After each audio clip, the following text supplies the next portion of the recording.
The more you begin to investigate what we think we understand, where we came from, what we think we're doing, the more you begin to see we've been lied to.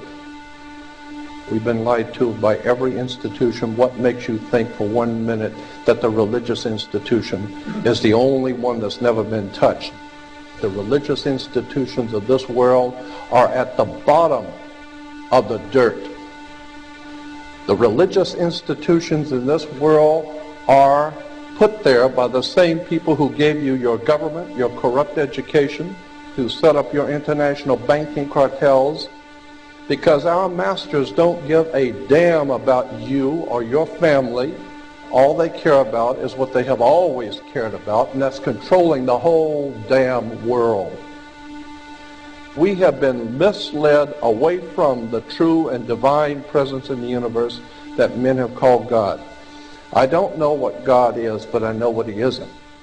And unless and until you are prepared to look at the whole truth, and wherever it may go, whoever it may lead to, if you want to look the other way, or if you want to play favorites, then somewhere along the line you're going to find out you're messing with divine justice.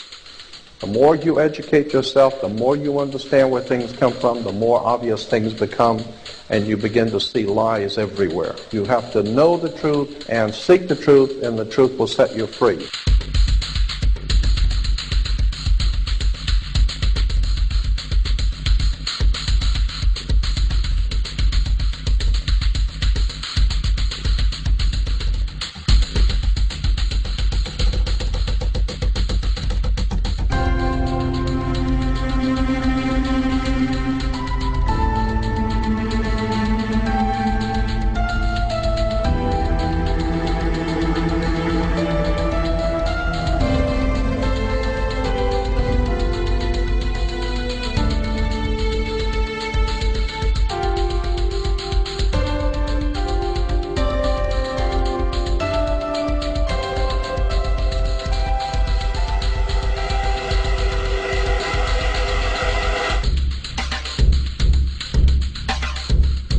Because I got to tell you the truth, folks. I got to tell you the truth. When it comes to bullshit, big time, major league bullshit, you have to stand in awe of the all-time champion of false promises and exaggerated claims, religion. Think about it. Religion has actually convinced people that there's an invisible man living in the sky who watches everything you do every minute of every day. And the invisible man has a special list of 10 things he does not want you to do. And if you do any of these 10 things, he has a special place full of fire and smoke and burning and torture and anguish where he will send you to live and suffer and burn and choke and scream and cry forever and ever till the end of time. But he loves you.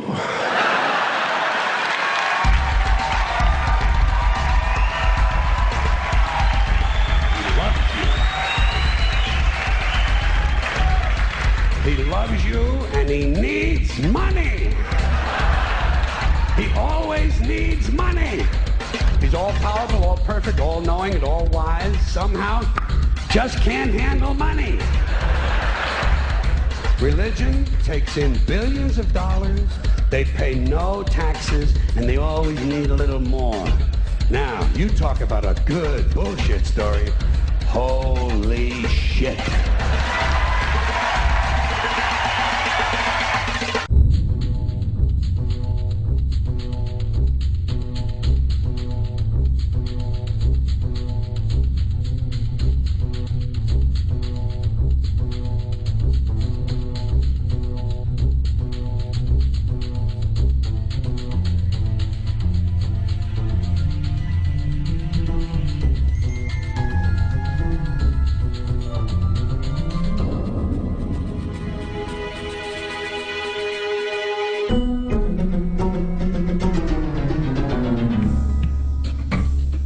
This is the sun. As far back as 10,000 BC, history is abundant with carvings and writings reflecting people's respect and adoration for this object.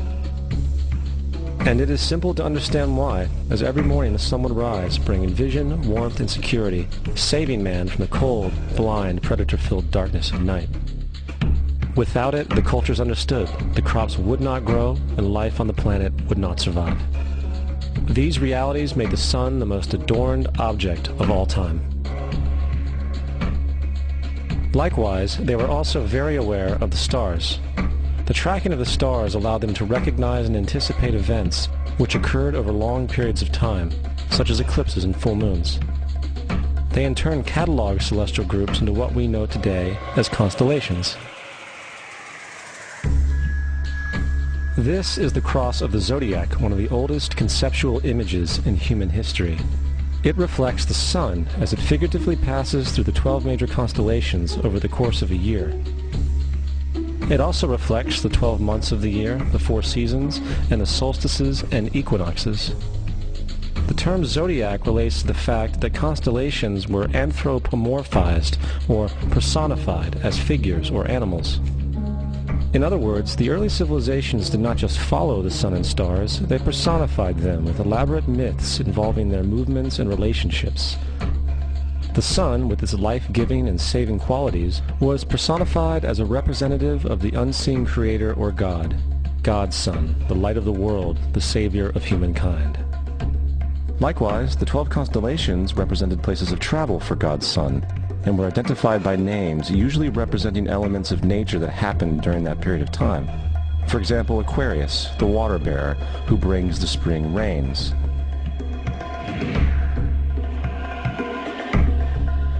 This is Horus. He is the sun god of Egypt of around 3000 BC. He is the sun anthropomorphized, and his life is a series of allegorical myths involving the sun's movement in the sky. From the ancient hieroglyphics in Egypt, we know much about this solar messiah. For instance, Horus, being the sun or the light, had an enemy known as Set, and Set was the personification of the darkness or night. And, metaphorically speaking, every morning Horus would win the battle against Set, while in the evening Set would conquer Horus and send him into the underworld. It is important to note that dark versus light, or good versus evil, is one of the most ubiquitous mythological dualities ever known, and is still expressed on many levels to this day. Broadly speaking, the story of Horus is as follows. Horus was born on December 25th of the Virgin Isis Mary. His birth was accompanied by a star in the east, which, in turn, 3 kings followed to locate and adorn the newborn Savior. At the age of 12, he was a prodigal child teacher, and at the age of 30, he was baptized by a figure known as Anup, and thus began his ministry. Horus had 12 disciples he traveled about with, performing miracles such as healing the sick and walking on water. Horus was known by many gestural names such as the Truth, the Light, God's Anointed Son, the Good Shepherd, the Lamb of God, and many others. After being betrayed by Typhon, Horus was crucified, buried for 3 days, and thus resurrected. These attributes of Horus, whether original or not, seem to permeate many cultures of the world, for many other gods are found to have the same general mythological structure. Attis of Phrygia, born of the Virgin Nana on December 25th, crucified, placed in a tomb, and after 3 days was resurrected. Krishna of India, born of the Virgin Devaki, with a star in the east signaling his coming. He performed miracles with his disciples, and, upon his death, was resurrected. Dionysus of Greece, born of a virgin on December 25th, was a traveling teacher who performed miracles such as turning water into wine. He was referred to as the King of Kings, God's only begotten Son, the Alpha and Omega, and many others. And, upon his death, he was resurrected. Mithra of Persia, born of a virgin on December 25th, he had 12 disciples and performed miracles, and upon his death was buried for 3 days and thus resurrected. He was also referred to as the Truth, the Light, and many others. Interestingly, the sacred day of worship of Mithra was Sunday. The fact of the matter is, there are numerous saviors from different periods from all over the world which subscribe to these general characteristics. The question remains, why these attributes? Why the virgin birth on December 25th? Why dead for 3 days in the inevitable resurrection? Why 12 disciples or followers? To find out, let's examine the most recent of the solar messiahs. Jesus Christ was born of the Virgin Mary on December 25th in Bethlehem. His birth was announced by a star in the east, which 3 kings or magi followed to locate and adorn the new Savior. He was a child teacher at 12, and at the age of 30 he was baptized by John the Baptist, and thus began his ministry. Jesus had 12 disciples, which he traveled about with, performing miracles such as healing the sick, walking on water, raising the dead. He was also known as the King of Kings, the Son of God, the Light of the World, the Alpha and Omega, the Lamb of God, and many, many others. After being betrayed by his disciple Judas and sold for 30 pieces of silver, he was crucified, placed in a tomb, and after 3 days was resurrected and ascended into heaven. First of all, the birth sequence is completely astrological. The star in the east is Sirius, the brightest star in the night sky, which, on December 24th, aligns with the 3 brightest stars in Orion's belt. These 3 bright stars in Orion's belt are called today what they were called in ancient times, the 3 kings. And the 3 kings and the brightest star, Sirius, all point to the place of the sunrise on December 25th. This is why the 3 kings follow the star in the east, in order to locate the sunrise, the birth of the sun.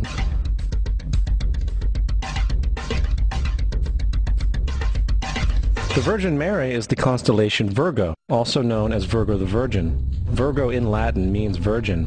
The ancient glyph for Virgo is the altered M. This is why Mary, along with other virgin mothers, such as Adonis's mother Myra or Buddha's mother Maya, begin with an M. Virgo is also referred to as the house of bread, and the representation of Virgo is a virgin holding a sheaf of wheat. This house of bread and its symbol of wheat represents August and September, the time of harvest. In turn, Bethlehem, in fact, literally translates to house of bread. Bethlehem is thus a reference to the constellation Virgo, a place in the sky, not on earth. There's another very interesting phenomenon that occurs around December 25th, or the winter solstice. From the summer solstice to the winter solstice, the days become shorter and colder. And from the perspective of the northern hemisphere, the sun appears to move south and get smaller and more scarce.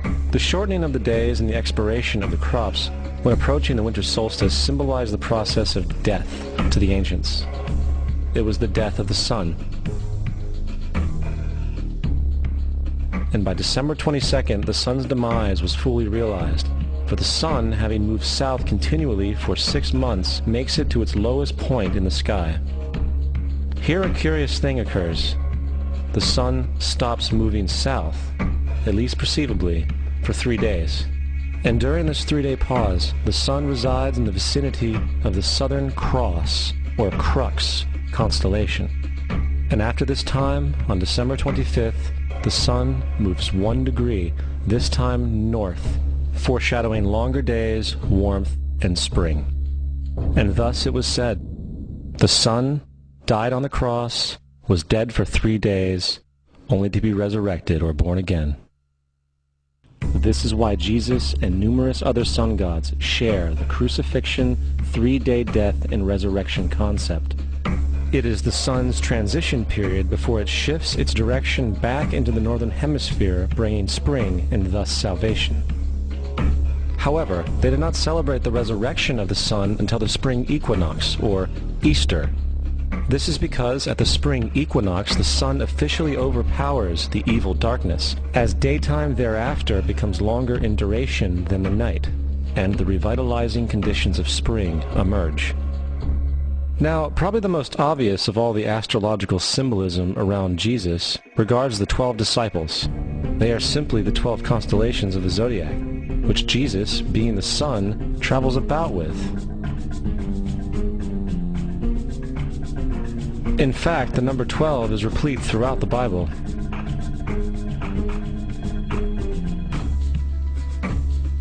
This text has more to do with astrology than anything else. Coming back to the cross of the zodiac, the figurative life of the sun, this was not just an artistic expression or tool to track the sun's movement. It was also a pagan spiritual symbol, the shorthand of which looked like this. This is not a symbol of Christianity. It is a pagan adaptation of the cross of the zodiac.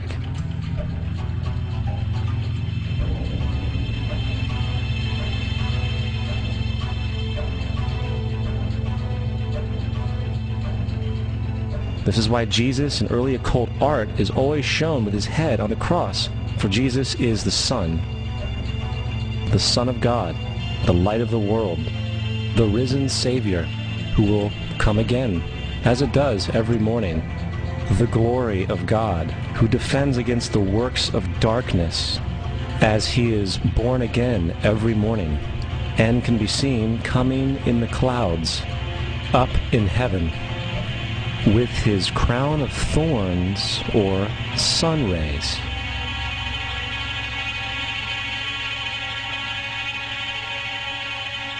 Now, of the many astronomical metaphors in the Bible, one of the most important has to do with the ages. Throughout the scriptures, there are numerous references to the age. In order to understand this, we need to be familiar with a phenomenon known as the precession of the equinoxes. The ancient Egyptians, along with cultures long before them, recognized that approximately every 2150 years, the sunrise on the morning of the spring equinox would occur in a different sign of the zodiac. This has to do with a slow, angular wobble that the Earth maintains as it rotates on its axis. It is called a precession because the constellations go backwards rather than through the normal yearly cycle. The amount of time it takes for the precession to go through all 12 signs is roughly 25,765 years. This is also called the Great Year, and ancient societies were very aware of this, and they referred to each 2150-year period as an age. From 4300 BC to 2150 BC, it was the age of Taurus, the bull.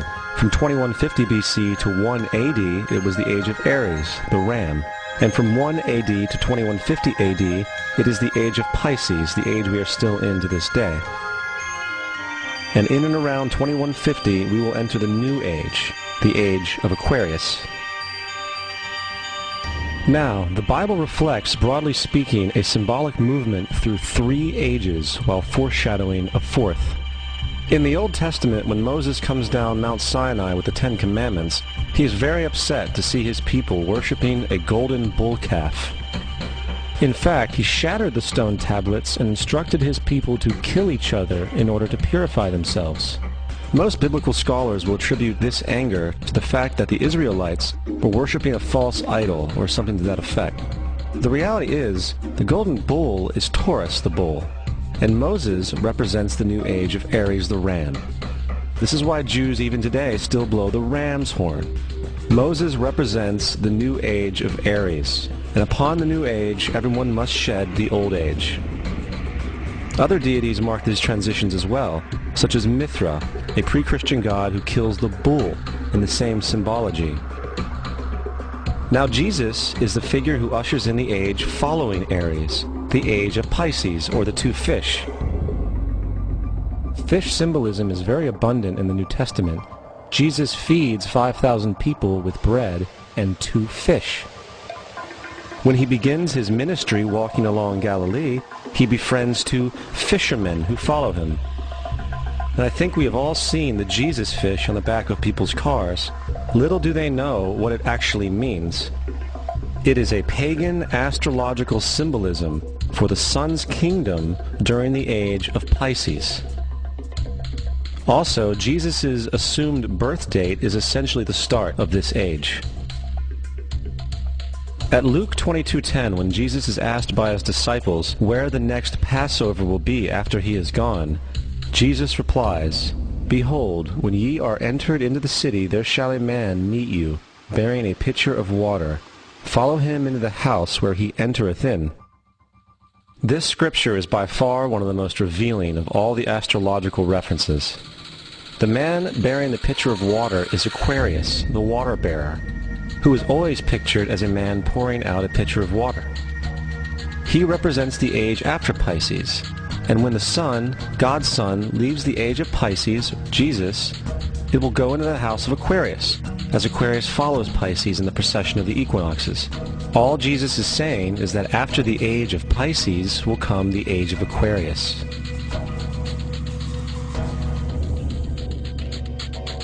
Now, we have all heard about the end times and the end of the world. The cartoonish depictions in the book of Revelation aside, the main source of this idea comes from Matthew 28:20, where Jesus says, "I will be with you even to the end of the world." However, in the King James Version, world is a mistranslation, among many mistranslations. The actual word being used is eon, which means age. I will be with you even to the end of the age, which is true, as Jesus' solar Piscean personification will end when the sun enters the age of Aquarius. The entire concept of end times and the end of the world is a misinterpreted astrological allegory. Let's tell that to the approximately 100 million people in America who believe the end of the world is coming. Furthermore, the character of Jesus being a literary and astrological hybrid is most explicitly a plagiarization of the Egyptian sun god Horus. For example, inscribed about 3,500 years ago on the walls at the Temple of Luxor in Egypt are images of the Annunciation, the Immaculate Conception, the birth, and the adoration of Horus. The images begin with Thoth announcing to the Virgin Isis that she will conceive Horus, then Neph, the Holy Ghost, impregnating the Virgin, and then the virgin birth and the adoration. This is exactly the story of Jesus' miracle conception. In fact, the literary similarities between the Egyptian religion and the Christian religion are staggering.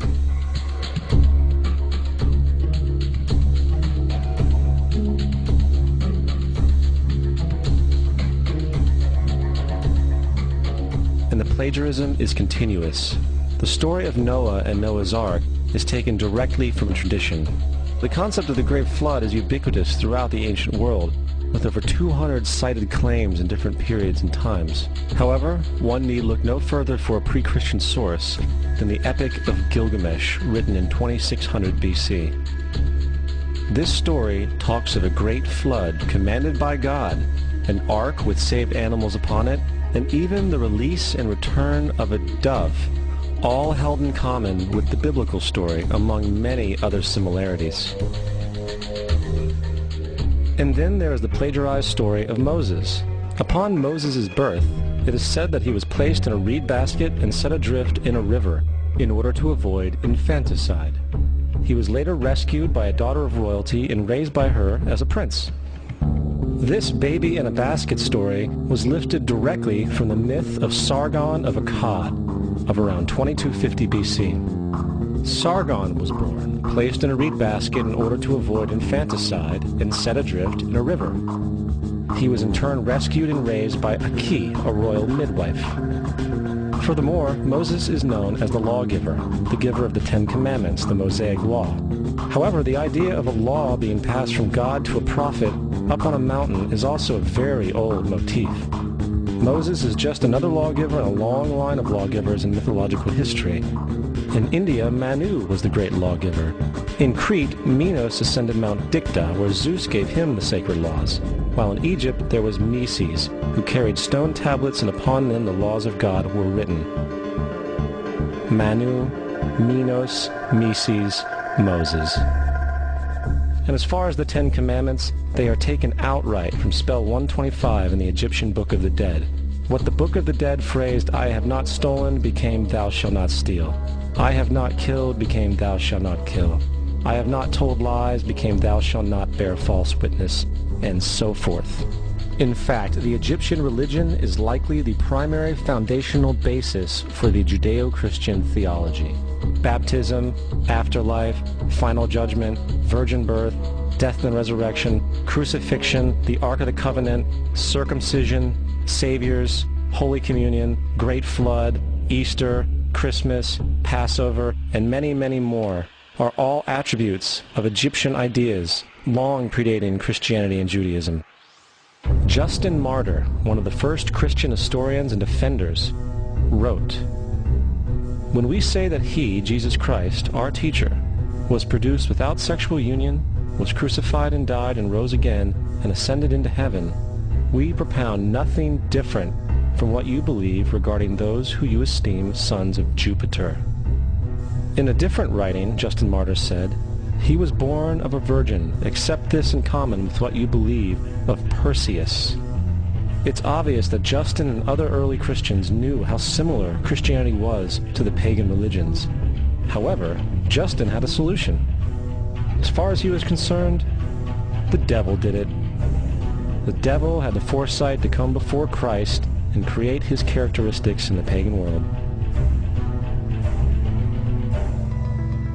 Fundamentalist Christianity, fascinating. These people actually believe the world is 12,000 years old. Swear to God. I actually asked one of these guys, okay, dinosaur fossils. He says, dinosaur fossils? God put those here to test our faith.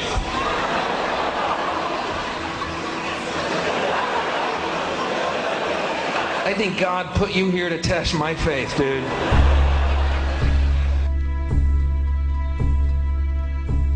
The Bible is nothing more than an astrotheological literary hybrid, just like nearly all religious myths before it.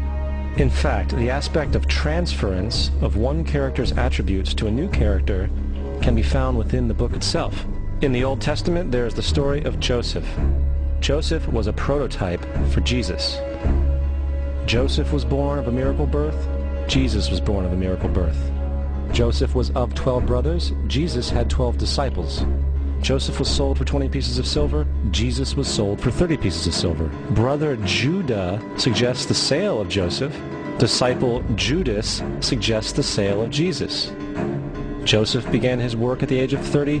Jesus began his work at the age of 30. The parallels go on and on. Furthermore, is there any non-biblical historical evidence of any person living with the name Jesus, the son of Mary, who traveled about with 12 followers, healing people and the like? There are numerous historians who lived in and around the Mediterranean, either during or soon after the assumed life of Jesus. How many of these historians document this figure? Not one. However, to be fair, that doesn't mean defenders of the historical Jesus haven't claimed the contrary. 4 historians are typically referenced to justify Jesus' existence. Pliny the Younger, Suetonius, and Tacitus are the first 3. Each one of their entries consists of only a few sentences at best, and only refer to Christus or the Christ, which in fact is not a name but a title. It means the Anointed One. The 4th source is Josephus, and this source has been proven to be a forgery for hundreds of years. Sadly, it is still cited as truth. You would think that a guy who rose from the dead and ascended into heaven for all eyes to see and performed the wealth of miracles acclaimed to him would have made it into the historical record. It didn't, because once the evidence is weighed, there are very high odds that the figure known as Jesus did not even exist.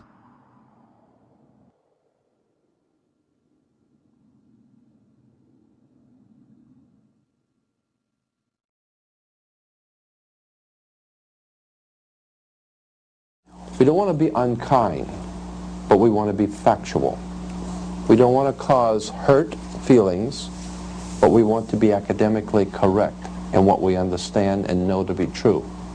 Christianity just is not based on truth. We find that Christianity was in fact nothing more than a Roman story developed politically. The reality is, Jesus was the solar deity of the Gnostic Christian sect, and like all other pagan gods, he was a mythical figure. It was the political establishment that sought to historize the Jesus figure for social control. By 325 AD in Rome, Emperor Constantine convened the Council of Nicaea. It was during this meeting that the politically motivated Christian doctrines were established, and thus began a long history of Christian bloodshed and spiritual fraud. And for the next 1600 years, the Vatican maintained a political stranglehold on all of Europe, leading to such joyous periods as the Dark Ages, along with enlightening events such as the Crusades and the Inquisition.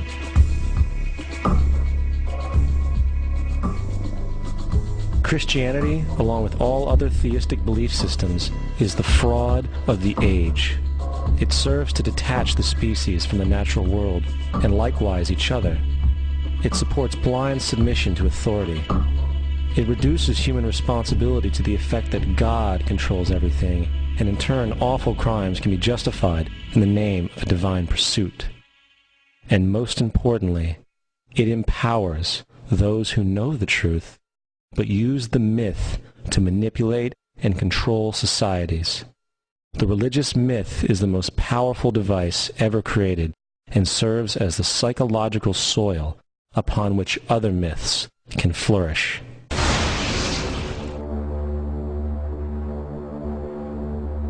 A myth is an idea that, while widely believed, is false. In a deeper sense, in the religious sense, a myth serves as an orienting and mobilizing story for a people. The focus is not on the story's relation to reality, but on its function. A story cannot function unless it is believed to be true in the community or the nation. It is not a matter of debate. If some people have the bad taste to raise the question of the truth of the sacred story, the keepers of the faith do not enter into debate with them. They ignore them or denounce them as blasphemers. It is wrong, blasphemous, and sinful for you to suggest, imply, or help other people come to the conclusion that the U.S. government killed 3,000 of its own citizens.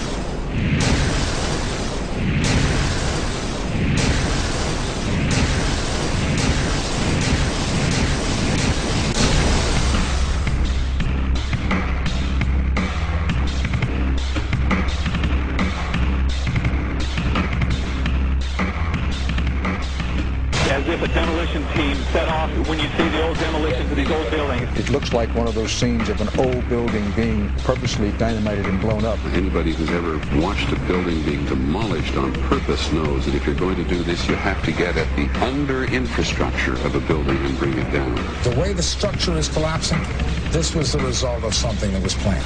It's not accidental that the first tower just happened to collapse and then the second tower just happened to collapse in exactly the same way. How they accomplished this, we don't know.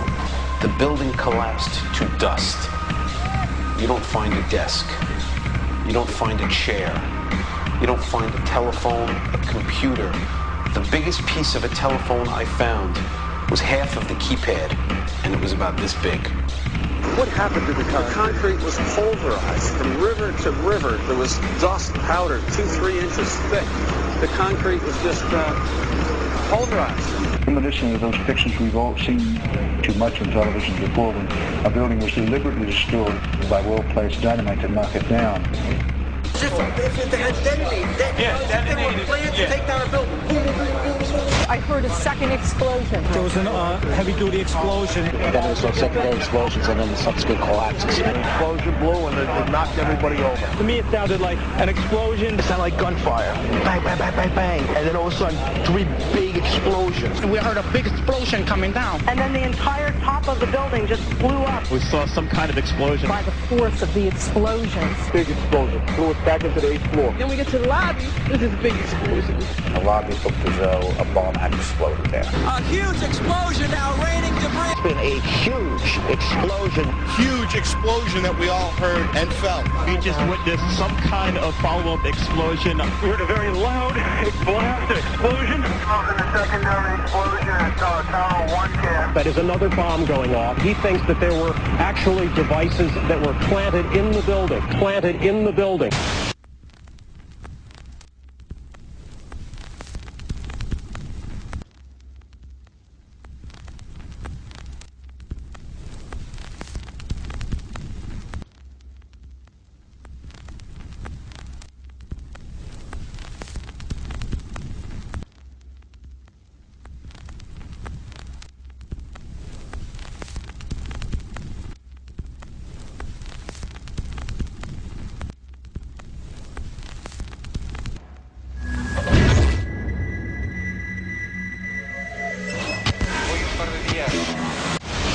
I don't think anybody could have predicted that they would try to use an airplane as a missile, a hijacked airplane as a missile. Nobody in our government, at least, and I don't think the prior government that could envision flying airplanes into buildings. No specific threat involving really a domestic operation or involving what happened, obviously, the city's airliner and so forth. There were no warning signs that I'm aware of. USA Today reports that in the 2 years before the attacks on September the 11th, NORAD conducted exercises using hijacked airliners as weapons. And one target was the World Trade Center.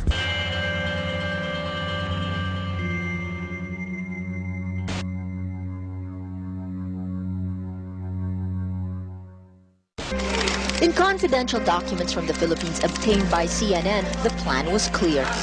He will board any American commercial aircraft, control its cockpit, and dive it at the CIA headquarters. Other buildings targeted the Pentagon and the World Trade Center. Security and counterterrorism was blinking red, in the words of George Tenet, that the warnings of an imminent attack were so severe that something dramatic should have been done. It was unparalleled. Instead, our president went on a month-long vacation.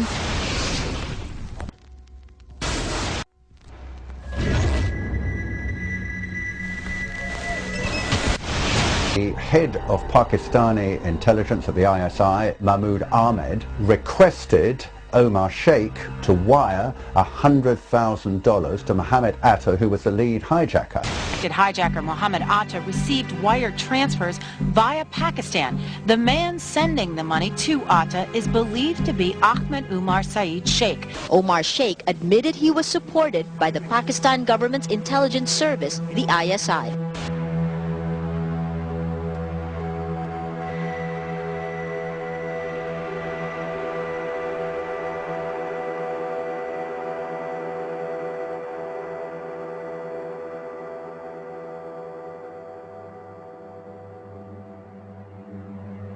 Although we are told that 4 or 5 of the alleged hijackers were on each of the flights.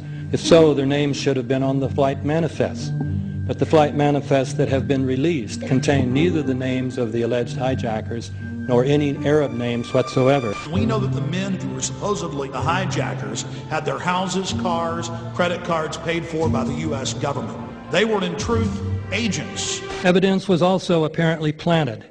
The passport of one of the hijackers on Flight 11 was allegedly found in the rubble. Goes through the fireball, through the side of the plane, and comes down to the ground unscathed. But something happened. For 6 months they reported they had this passport. Boy, we've got it, we've got the proof. And then the guy stood up and was alive. Several of these 19 men are still alive.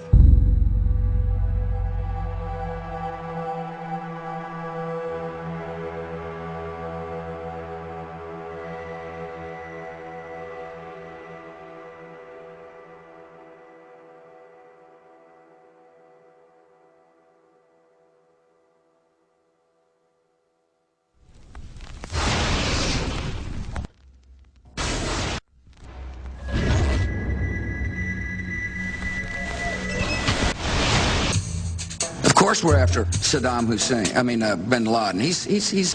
January 2001, the Bush administration orders the FBI and intelligence agencies to back off investigations involving the bin Laden family, including 2 of Osama bin Laden's relatives, who were living, guess where, in Falls Church, Virginia, right next to CIA headquarters. When he was already America's most wanted criminal, he reportedly spent 2 weeks in the American hospital in Dubai, was treated by an American doctor, and visited by the local CIA agent.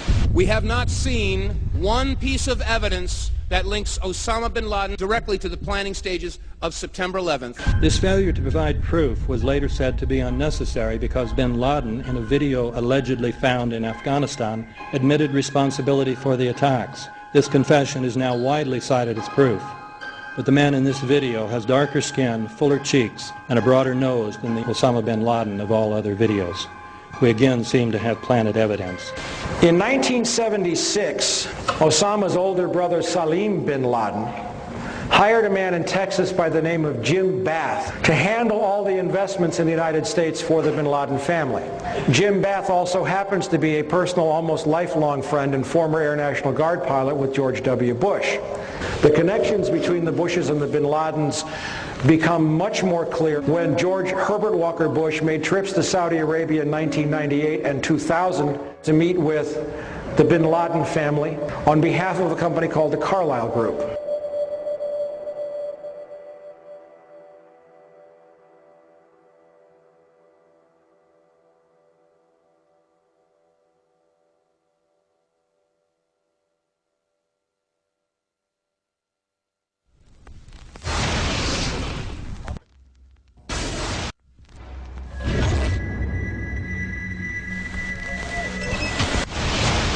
How could anyone fly a 60-ton, 125-foot wide, 44-foot tall plane through this obstacle course? The aircraft, before striking the Pentagon, reportedly executed a 270-degree downward spiral, and yet Hani Hanjour was known as a terrible pilot who could not safely fly even a small plane.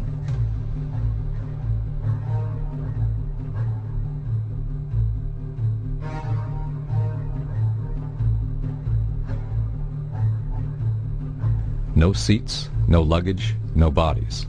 Nothing but bricks and limestone. The official explanation is that the intense heat from the jet fuel vaporized the entire plane. Flight 77 had 2 Rolls-Royce engines made of steel and titanium alloy and weigh 6 tons each. It is scientifically impossible that 12 tons of steel and titanium was vaporized by jet fuel. We're also told that the bodies were able to be identified either by their fingerprints or by the DNA.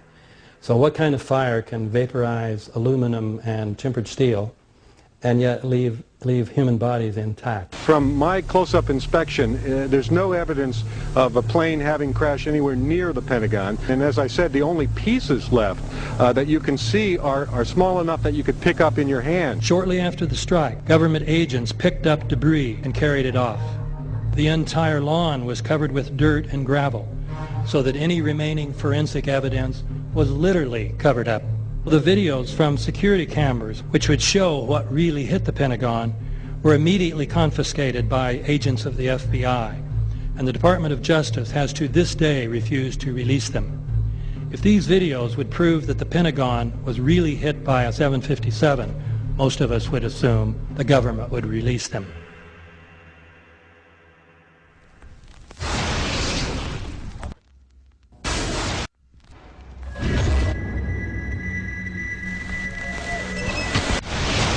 It looks like there's nothing there except for a hole in the ground.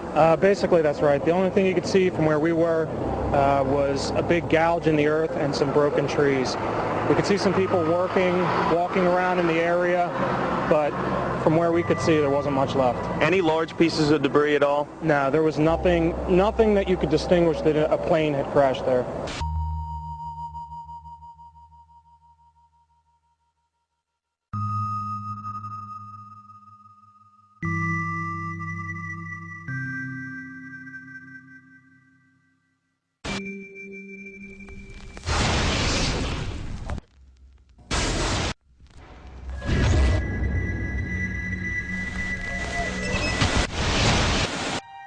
Pancake theory, according to which the fires, while not melting the steel, heated it up sufficiently to cause the floors weakened by the airplane strikes to break loose from the steel columns, and this started a chain reaction. So you would expect then from that theory, which is the official theory, to see a whole stack of floors piled up on top of each other and then a spindle of core columns standing too. The core of each of the twin towers consisted of 47 massive steel columns. If the floors had broken loose from them, these columns would have still been sticking up into the air 1,000 feet. The plane did not cut all those core columns. We designed the buildings to take the impact of the Boeing 707 hitting the building at any location. The building probably could sustain multiple impacts of jetliners. That the plane flew straight into the building? Through him, right. So you're saying that the building was actually designed to cope with a hole like that and still survive? Yeah, it was. If you had dropped, say, a billiard ball from the top of the World Trade Center, 110 floors up there. It would have taken 8 to 10 seconds to hit the ground, encountering no resistance whatsoever. The Twin Towers came down in nearly free-fall speed. 200,000 tons of steel shatters and explodes outwards over 500 feet. This means that floors shattered at an average rate of about 10 floors per second. There is no scenario for a pancake effect of buildings falling that allows them to fall at the rate of free fall. Now what can do that? What can move mass out of the way? Explosives.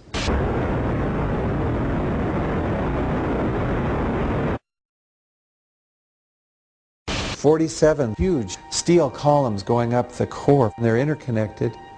How do you get them to fail simultaneously so the core disappears? It looks like those core columns were cut. The way we do this is by cutting the beam at an angle.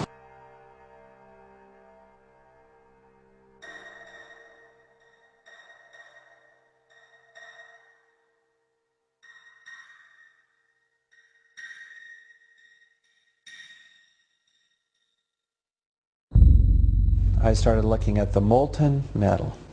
All three buildings, both towers in the rubble, in the basement areas, and Building 7, there's these pools of molten metal.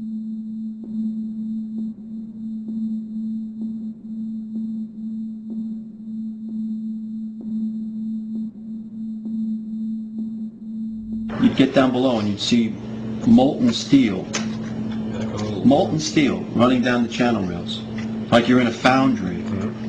Like lava. The molten steel was found 3, 4, and 5 weeks later, when the rubble was being removed. He said that molten steel was also found underneath World Trade Center 7. So I'm looking through the official reports. What do they say about the molten metal? They say nothing. Now, wait a minute. This is important evidence. So where'd that come from? Thermite is so hot that it'll just cut through steel, through structural steel, for example, like a knife through butter. The products are molten iron and aluminum oxide, which goes off primarily as a dust. You know those enormous dust clouds? You can imagine when you assemble these chemicals on a large scale.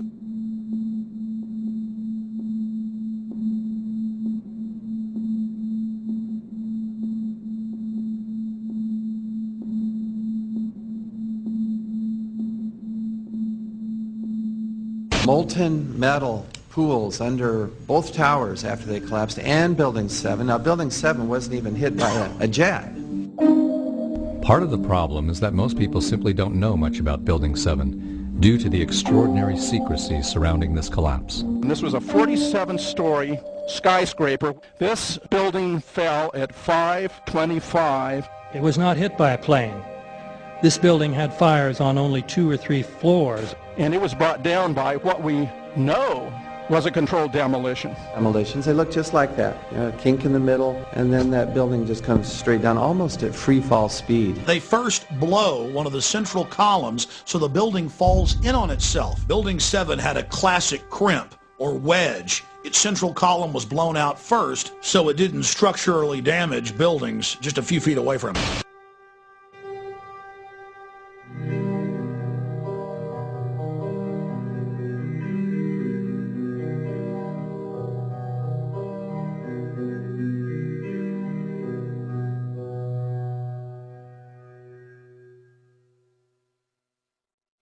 Our office was on the B1 level. As I was talking to a supervisor at 8:46, and all of a sudden we hear, boom! An explosion so hard that pushed us upwards. And it came from the basement between the B2 level and the B3 level. And when I went to verbalize, we hear, boom! The impact of the plane on the top. As I'm walking by the main freight corridor building in the corridor, that's when I got blown. I mean, the impact of the explosion threw me to the floor, and that's when everything started happening. All of a sudden, a big impact happened again, and all the ceiling tile was falling down, the light fixtures were falling. You know, you got to go clear across the whole from 1 to 2 World Trade Center, and then all of a sudden, it happened all over again. Something else hit us to the floor. Right in the basement, you felt it. Walls were caving in, everything that was going on. I mean, I know of people that got killed in the basement. I know of people that got broken legs in the basement. People that got reconstructive surgery because the walls hit them in the face.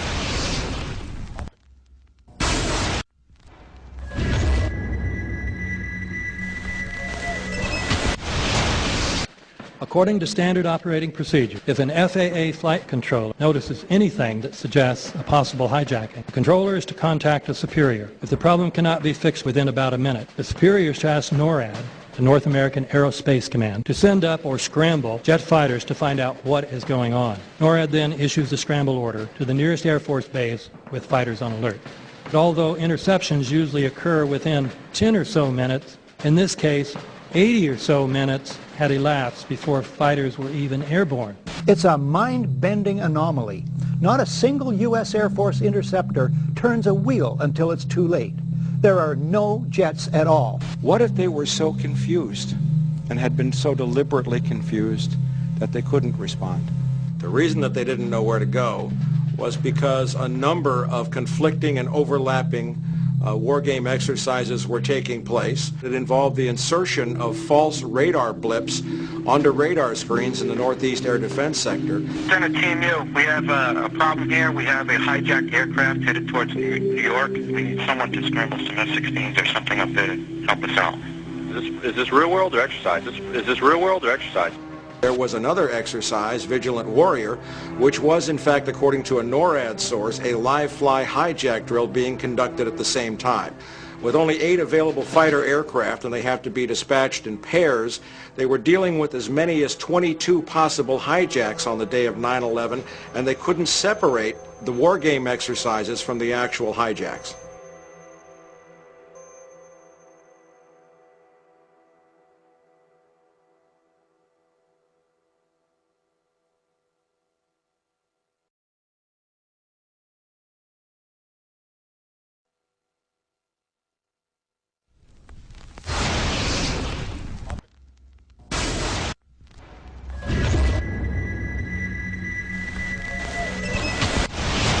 Page 172. The U.S. government has not been able to determine the origin of the money used for the 9/11 attacks. Ultimately, the question is of little practical significance. The American authorities have not managed to trace the source of the funding, and then the most amazingly disingenuous statement ultimately is it of little consequence. It is of massive consequence. Doesn't it matter who paid for 9/11? The collapse of Building 7 has been recognized as especially difficult to explain. The 9/11 Commission report implicitly admitted that it could not explain the collapse of this building by not even mentioning it. President, why are you and the Vice President insisting on appearing together before the 9/11 Commission? Because the 9/11 Commission wants to ask us questions. That's why we're meeting, and I look forward to meeting with them and answering their questions. Why you're appearing together rather than separately, which was their request? Because it's a good chance for both of us to answer questions that the 9/11 Commission is looking forward to asking us, and I'm looking forward to answering them. Let's see. Do you think they should be able to stand up and speak their own words? They should go under oath. They should be, yeah, in public.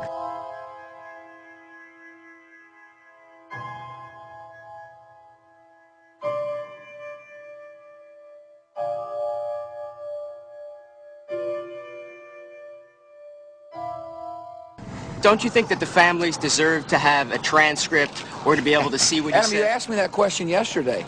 I got the same answer, yeah.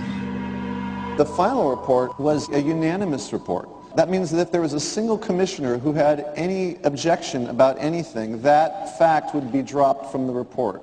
We have found out that he not only served on the transition team of the Bush administration, that he was a person who wrote a draft memo for the setup of the Bush administration's National Security Council, that he was an individual who wrote the preemptive war strategy that was eventually used for the war in Iraq, that he is a close friend of Condoleezza Rice's.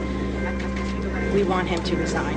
There is literally nothing in the 9/11 report that the Bush administration did not approve of. We can understand, therefore, why the Commission, under Zelikow's leadership, would have ignored all the evidence that would point to the truth, that 9/11 was a false flag operation intended to authorize the doctrines and funds needed for a new level of imperial mobilization.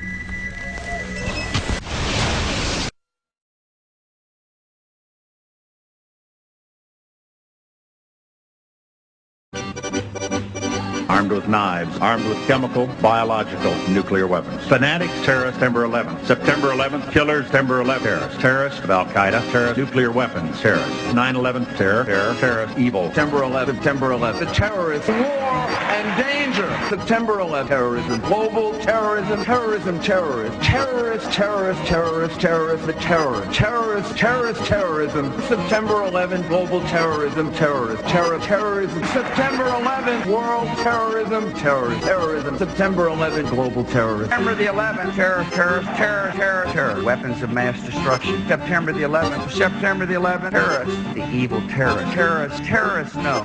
Terrorism. The words are hypnotically repeated. Terrorism, terrorist, terrorist threat, and of course, believed to be linked to Al-Qaeda. But it's the so-called war on terrorism that's in our faces practically 24/7 as the inescapable focus of our existence. One day, our grandchildren will look back on this time and ask, how was the war on terror won? The entire U.S. ruling class, ruling elite, comes to see terrorism as the preferred means, indeed the only means, to provide social cohesion, to provide an enemy image for the society to keep it together. According to neocon theory from Carl Schmitt, you have to have an enemy image in order to have a society. A very dangerous thing, because now it means that the entire social order, the political parties, intellectual life, politics in general, all based on a monstrous myth. Monstrous myth.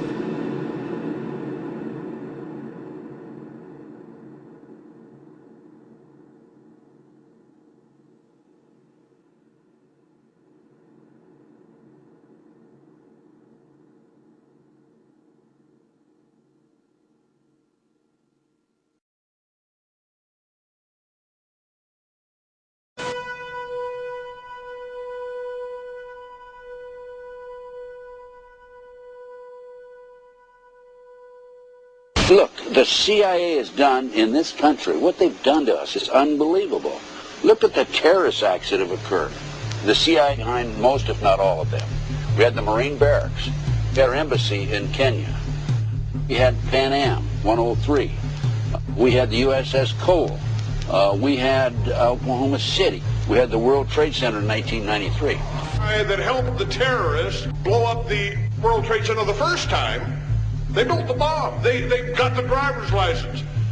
The informant, the FBI informant, a fellow named Salam, a 43-year-old former Egyptian army officer, he was given the assignment to put the bomb together. And he went to his supervisor, his FBI supervisor, and said, we're going to put a dummy bomb in here, right? And the FBI supervisor said, no, we're going to put a real bomb.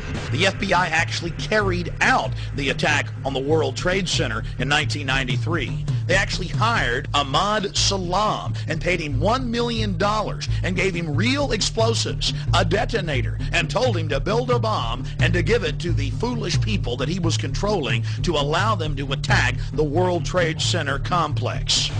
Unfortunately for them, there were only 6 people killed, not enough to pass the legislation. So what happened is 2 years later, April 19, 1995, down comes Oklahoma City Murrah building, 168 people killed.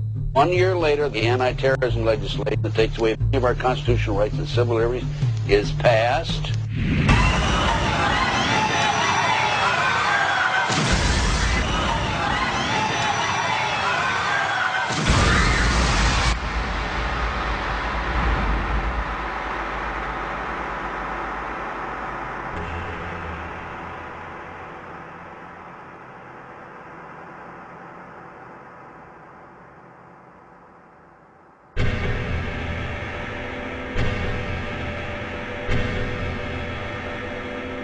Because at 9:30 this morning, we were actually running an exercise for over a company of 1,000 people in London, based on simultaneous bombs going off precisely at the railway stations that happened this morning. So I still have the hairs on the back of my neck standing upright. To get this quite straight, you were running an exercise to see how you would cope with this, and it happened while you were running the exercise? Precisely.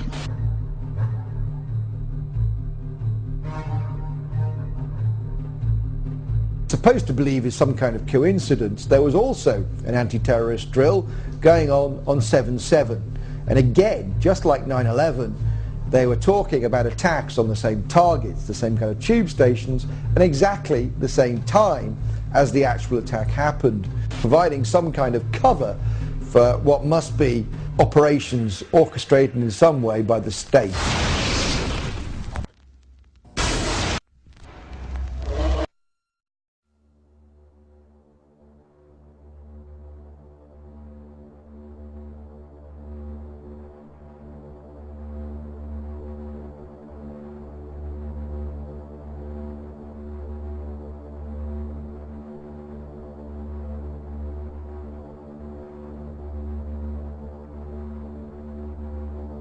I am absolutely appalled at how much people in this country do not think.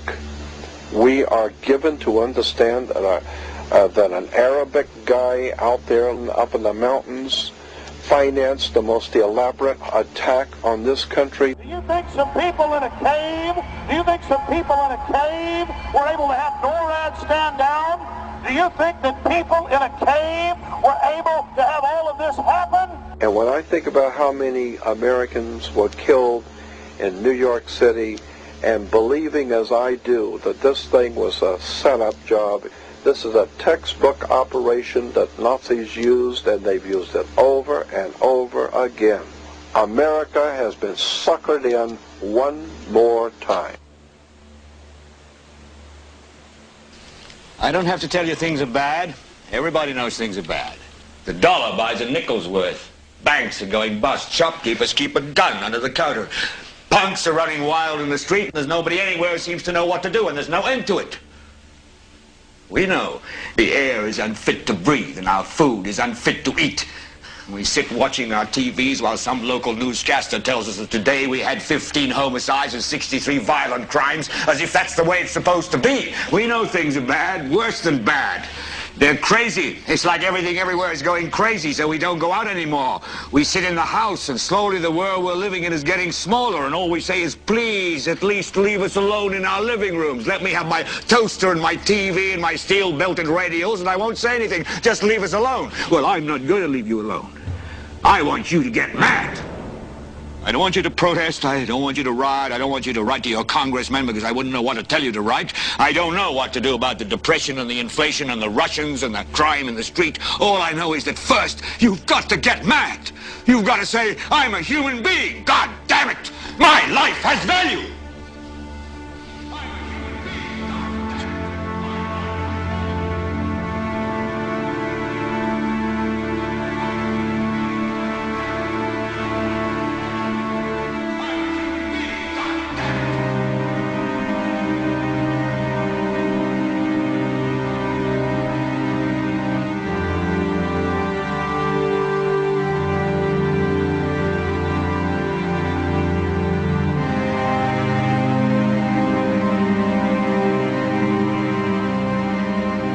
Smoke, 105, 2 pounds. It's really there, it's black, it's iron. My wife thinks I'm alright. I called her and said I was leaving the building, I was fine, and I'm banged. The 3 of us, 2 broken windows. Oh, God!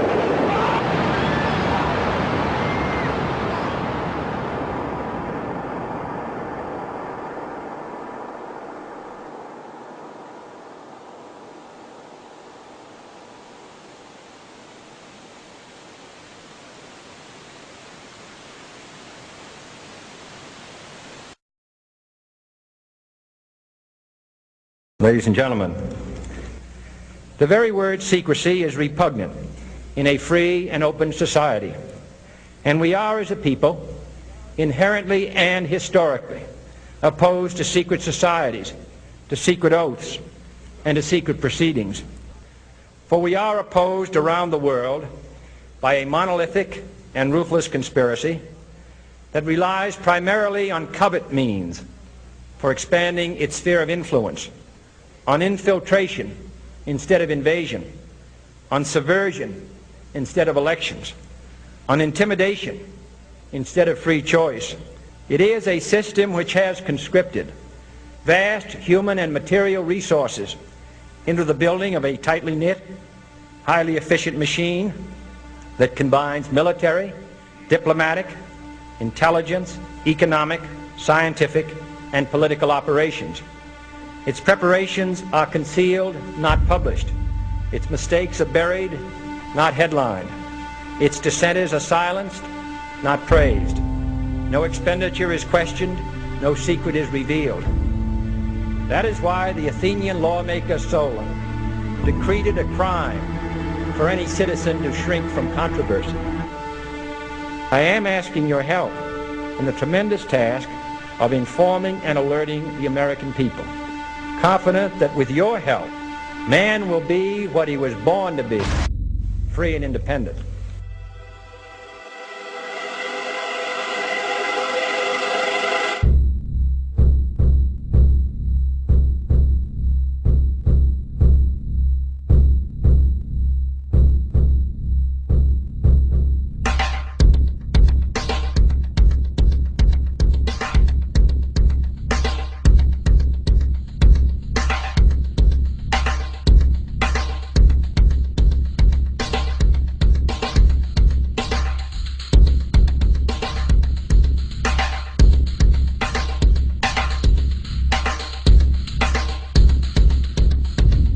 In 1775, the American Revolutionary War began as the American colonies sought to detach from England and its oppressive monarchy.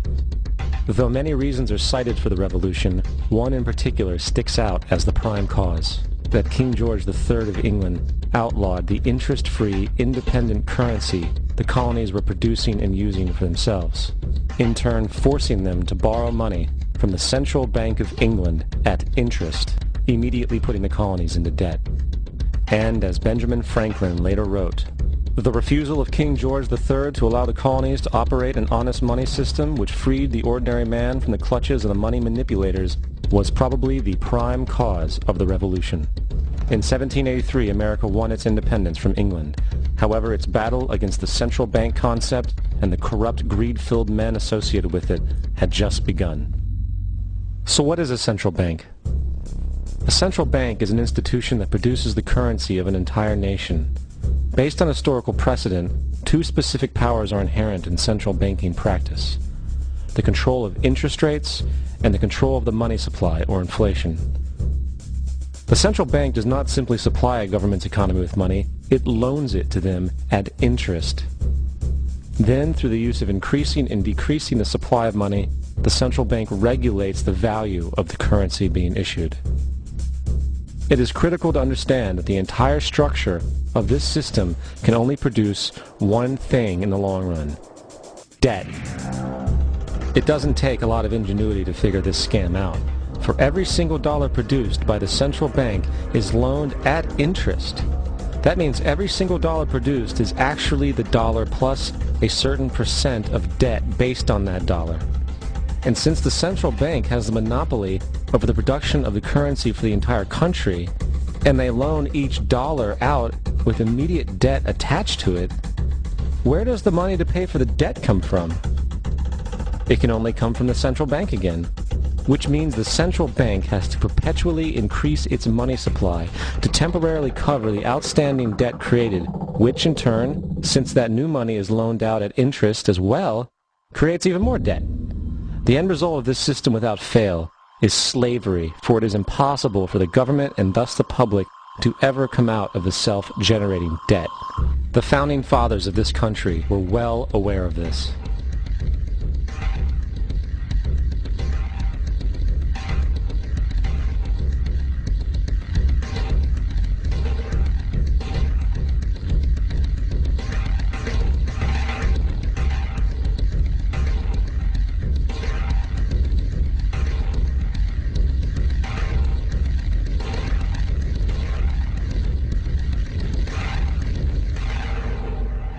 By the early 20th century, the U.S. had already implemented and removed a few central banking systems, which were swindled into place by ruthless banking interests. At this time, the dominant families in the banking and business world were the Rockefellers, the Morgans, the Warburgs, the Rothschilds. And in the early 1900s, they sought to push, once again, legislation to create another central bank. However, they knew the government and public were very weary of such an institution, so they needed to create an incident to affect public opinion. So, J.P. Morgan, publicly considered a financial luminary at the time, exploited his mass influence by publishing rumors that a prominent bank in New York was insolvent or bankrupt. Morgan knew this would cause mass hysteria, which would affect other banks as well. And it did. The public, in fear of losing their deposits, immediately began mass withdrawals. Consequently, the banks were forced to call in their loans, causing the recipients to sell their property, and thus a spiral of bankruptcies, repossessions, and turmoil emerged. Putting the pieces together a few years later, Frederick Allen of Life magazine wrote, "The Morgan interests took advantage to precipitate the panic, guiding it shrewdly as it progressed." Unaware of the fraud, the Panic of 1907 led to a congressional investigation headed by Senator Nelson Aldrich, who had intimate ties to the banking cartels and later became part of the Rockefeller family through marriage. The commission, led by Aldrich, recommended a central bank should be implemented so a panic like 1907 could never happen again. This was the spark the international bankers needed to initiate their plan. In 1910, a secret meeting was held at a J.P. Morgan estate on Jekyll Island off the coast of Georgia. It was there that the central banking bill called the Federal Reserve Act was written. This legislation was written by bankers, not lawmakers. This meeting was so secretive, so concealed from government and public knowledge that the 10 or so figures who attended disguised their names when en route to the island. After this bill was constructed, it was then handed over to their political frontman, Senator Nelson Aldrich, to push through Congress.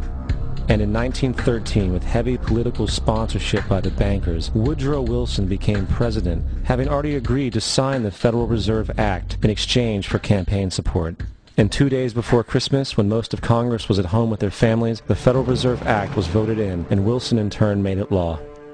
Years later, Woodrow Wilson wrote, in regret,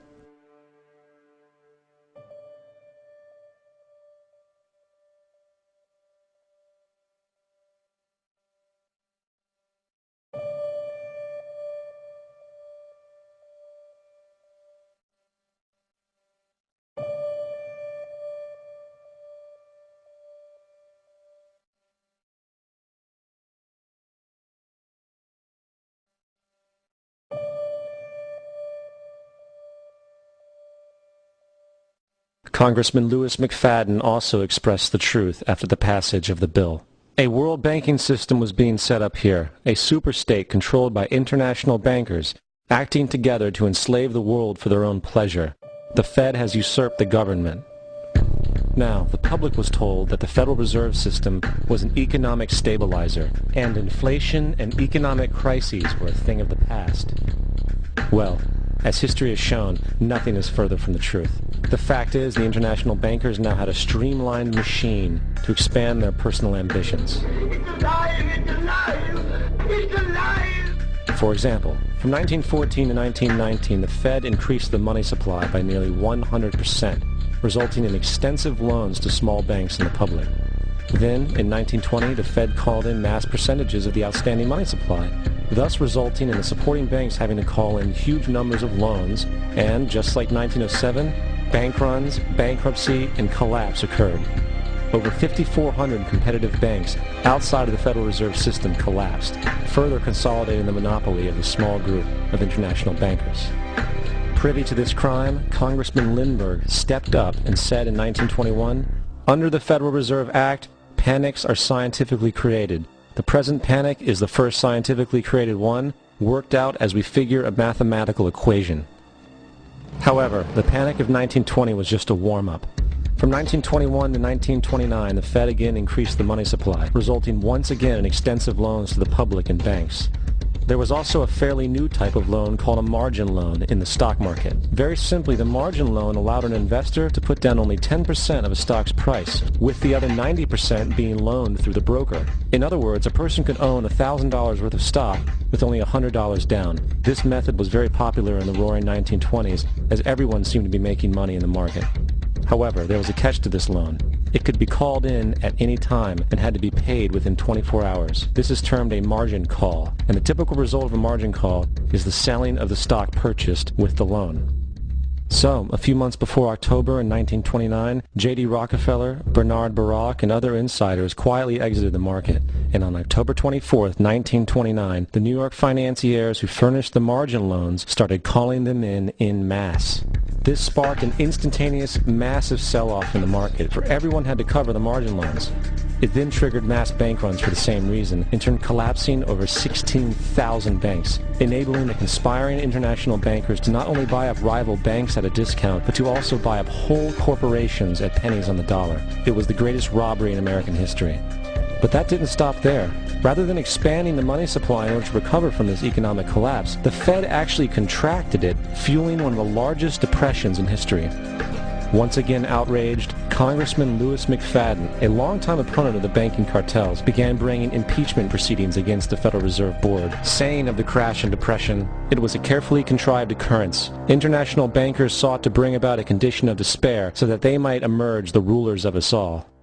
Not surprisingly, and after 2 previous assassination attempts, McFadden was poisoned at a banquet before he could push for the impeachment. Now, having reduced the society to squalor, the Federal Reserve bankers decided that the gold standard should be removed. In order to do this, they needed to acquire the remaining gold in the system. So, under the pretense of helping to end the Depression, came the 1933 gold seizure. Under the threat of imprisonment for 10 years, everyone in America was required to turn in all gold bullion to the Treasury, essentially robbing the public of what little wealth they had left. And at the end of 1933, the gold standard was abolished. If you look at a dollar bill from before 1933, it says it is redeemable in gold. You look at a dollar bill today, it says it is legal tender, which means it is backed by absolutely nothing. It is worthless paper. The only thing that gives our money value is how much of it is in circulation. Therefore, the power to regulate the money supply is also the power to regulate its value, which is also the power to bring entire economies and societies to its knees.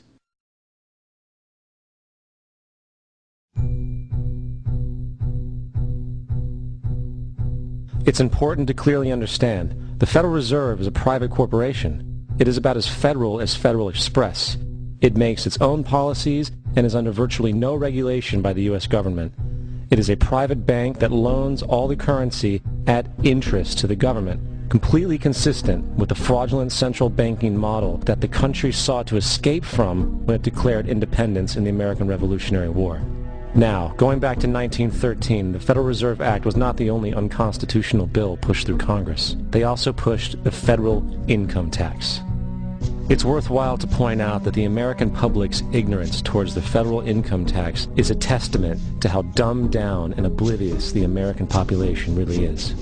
First of all, the federal income tax is completely unconstitutional, as it is a direct, unapportioned tax. All direct taxes have to be apportioned to be legal based on the Constitution. Secondly, the required number of states in order to ratify the amendment to allow the income tax was never met, and this has even been cited in modern court cases.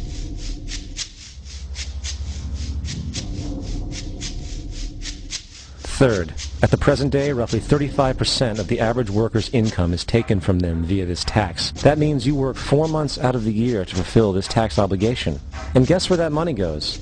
It goes to pay the interest on the currency being produced by the fraudulent Federal Reserve Bank, a system that does not have to exist at all. The money you make working 4 months out of the year goes almost literally into the pockets of the international bankers who own the private Federal Reserve Bank. And fourth, even with the fraudulent government claim as to the legality of the income tax, there is literally no statute, no law in existence that requires you to pay this tax, period. I really expected that, of course there's a law that you can point to in the law book, the code, that requires you to file a tax return. Of course there is. I was at that point where I couldn't find the statute that clearly made a person liable. At least not me and most people I know, and I had no choice in my mind except to resign. Based on the research that I did throughout the year 2000 and that I'm still doing, I have not found that law. I've asked Congress, we've asked a lot of people in the IRS commissioners, helpers. They can't answer, because if they answer, the American people are going to know that this whole thing is a fraud. I haven't filed an federal income tax return since I left. I have not filed a tax return since 1999. the income tax is nothing less than the enslavement of the entire country. Now, the control of the economy and the perpetual robbery of wealth is only one side of the Rubik's Cube the bankers hold in their hands. The next tool for profit and control is war. Since the inception of the Federal Reserve in 1913, a number of large and small wars have commenced. The three most pronounced were World War I, World War II, and Vietnam. World War I. In 1914, European wars broke out centered around England and Germany. The American public wanted nothing to do with the war.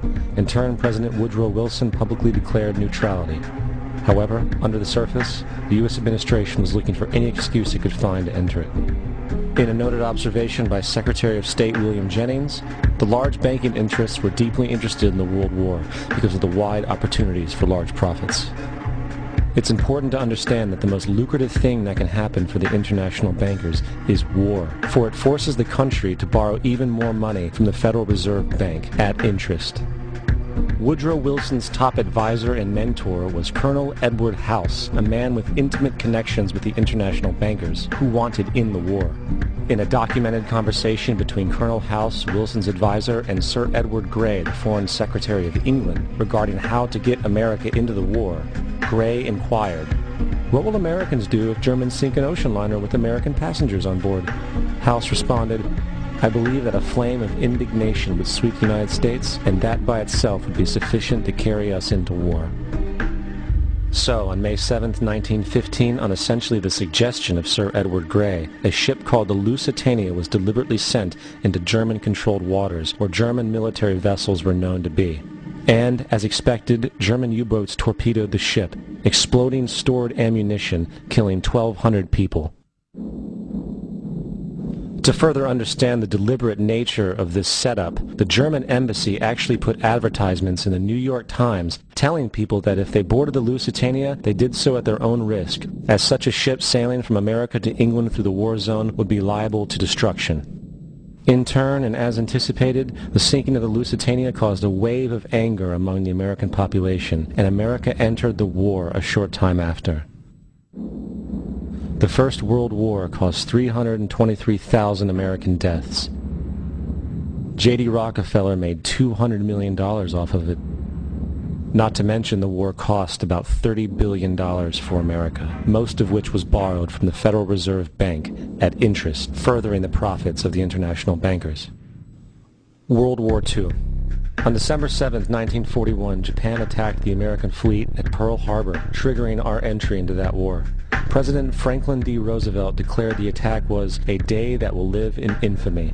A day of infamy indeed, but not because of the alleged surprise attack on Pearl Harbor. After 60 years of surfacing information, it is clear that not only was the attack on Pearl Harbor known weeks in advance, it was outright wanted and provoked. Roosevelt, whose family had been New York bankers since the 18th century, whose uncle Frederick was on the original Federal Reserve Board, was very sympathetic to the interests of the international bankers, and the interest was to enter the war, as we've seen, nothing is more profitable for international bankers than war. In a journal entry by Roosevelt's Secretary of War Henry Stimson, dated November 25, 1941, he documented a conversation he had with Roosevelt. The question was, how should we maneuver them into firing the first shot? It was desirable to make sure the Japanese be the ones to do this, so that there should remain no doubt as to who were the aggressors. In the months leading up to the attack on Pearl Harbor, Roosevelt had done almost everything in his power to anger the Japanese, showing a posture of aggression. He halted all of Japan's imports of American petroleum. He froze all the Japanese assets in the United States. He made public loans to nationalist China and supplied military aid to the British, both enemies of Japan in the war, which, by the way, is completely in violation of international war rules. And on December 4th, 3 days before the attack, Australian intelligence told Roosevelt about a Japanese task force moving towards Pearl Harbor. Roosevelt ignored it. So, as hoped and allowed, on December 7, 1941, Japan attacked Pearl Harbor, killing 2,400 soldiers. Before Pearl Harbor, 83% of the American public wanted nothing to do with the war. After Pearl Harbor, 1 million men volunteered for the war. It is important to note, Nazi Germany's war effort was largely supported by two organizations, one of which was called IG Farben. IG Farben produced 84% of Germany's explosives, and even the Zyklon B used in the concentration camps to kill millions. One of the unspoken partners of I.G. Farben was J.D. Rockefeller's Standard Oil Company in America. In fact, the German Air Force could not operate without a special additive patented by Rockefeller Standard Oil. The drastic bombing of London by Nazi Germany, for example, was made possible by a $20 million sale of fuel to I.G. Farben by the Rockefeller Standard Oil Company. This is just one small point on the topic of how American business funded both sides of World War II. One other treasonous organization worth mentioning is the Union Banking Corporation of New York City. Not only did it finance numerous aspects of Hitler's rise to power, along with actual materials during the war, it was also a Nazi money laundering bank, which was eventually exposed for having millions of dollars of Nazi money in its vaults. The Union Banking Corporation of New York was eventually seized for violations of the Trading with the Enemy Act. Guess who the director and vice president of the Union Bank was? Prescott Bush, our current president's grandfather, and of course our former president's father. Keep that in mind when considering the moral and political dispositions of the Bush family. Vietnam. The United States' official declaration of war on North Vietnam in 1964 came after an alleged incident involving 2 U.S. destroyers being attacked by North Vietnamese PT boats in the Gulf of Tonkin. This was known as the Gulf of Tonkin incident. This single situation was the catalytic pretext for massive troop deployment and full-fledged warfare. One problem, however, the attack on the U.S. destroyers by Vietnamese PT boats never happened. It was a completely staged event to have an excuse to enter the war. Former Secretary of Defense Robert McNamara stated years later that the Gulf of Tonkin incident was a mistake, while many other insiders and officers have come forward, relaying that it was a contrived farce, a complete lie.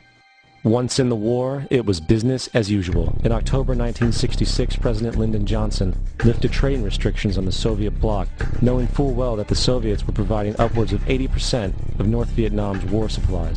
Consequently, Rockefeller interests financed factories in the Soviet Union, which the Soviets used to manufacture military equipment and send it to North Vietnam. However, the funding of both sides of this conflict was only one side of the coin. In 1985, Vietnam's rules of engagement were declassified. This detailed what American troops were and were not allowed to do in the war. It included absurdities like North Vietnamese anti-aircraft missile systems could not be bombed until they were known to be fully operational. No enemy could be pursued once they crossed the border of Laos or Cambodia. And most revealing of all, the most critical strategic targets were not allowed to be attacked unless initiated by high military officials. Apart from these imposed ludicrous limitations, North Vietnam was informed of these restrictions and therefore could base entire strategies around the limitations of the American forces. This is why the war went on so long. And the bottom line is this: the Vietnam War was never meant to be won, just sustained.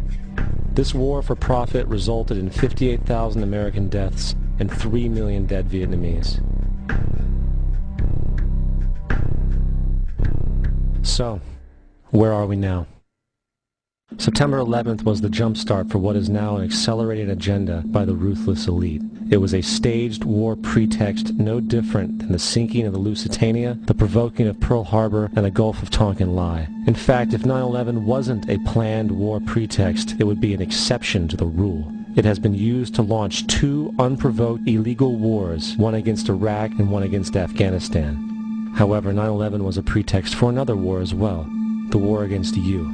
The Patriot Act, Homeland Security, the Military Tribunals Act, and other legislations are all completely and entirely designed to destroy your civil liberties and limit your ability to fight back against what is coming. Currently in the United States, unannounced to most brainwashed Americans, your home can be searched without a warrant, without you being home. You can in turn be arrested with no charges revealed to you, detained indefinitely with no access to a lawyer, and legally tortured, all under the suspicion that you might be a terrorist. If you need a painted picture of what is happening in this country, let's recognize how history repeats itself. In February 1933, Hitler staged a false flag attack, burning down his own German parliament building, the Reichstag, and blamed it on communist terrorists. In the next few weeks, he passed the Enabling Act, which completely eradicated the German Constitution, destroying people's liberties. He then led a series of preemptive wars, all justified to the German people as necessary to maintaining Homeland Security.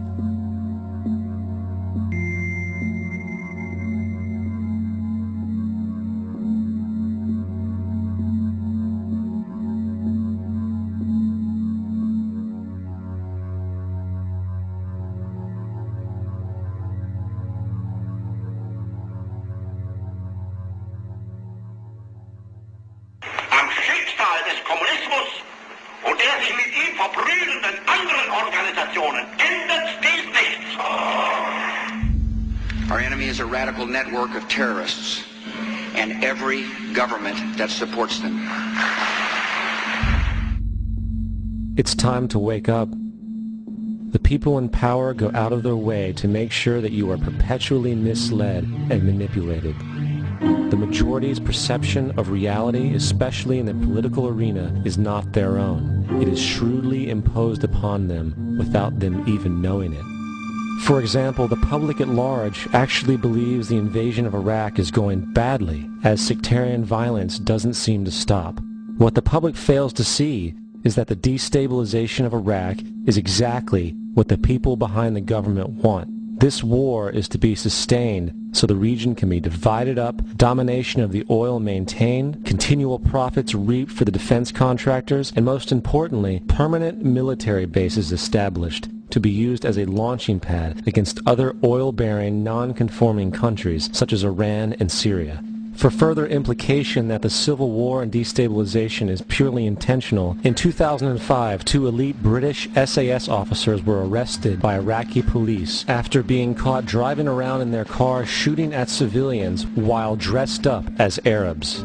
After being arrested and taken to a jail in Basra, the British Army immediately requested the release of these men. When the Basra government refused, British tanks came in and physically broke out the men from the Basra prison.